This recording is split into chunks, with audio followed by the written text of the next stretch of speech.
আজ আপনাদের নিয়ে যাব এক শান্ত নিরিবিলি জায়গায়, খুব বেশি দূরে নয়, একদম কলকাতায়।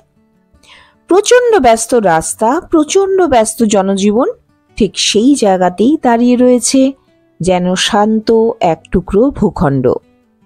মহাযান বৌদ্ধ ধর্মাবলম্বীদের এক মন্দির, স্থানীয়দের কাছে অবশ্য চীনা মন্দির বলেই বেশি পরিচিত।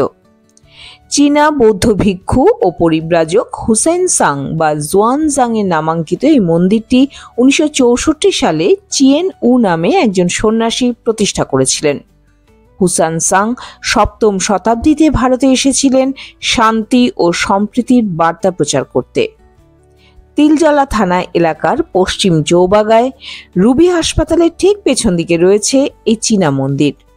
বুদ্ধ পূর্ণিমা বা চীনা নববর্ষের মতো উৎসব এখানে মহা ধুমধাম করে পালিত হয়।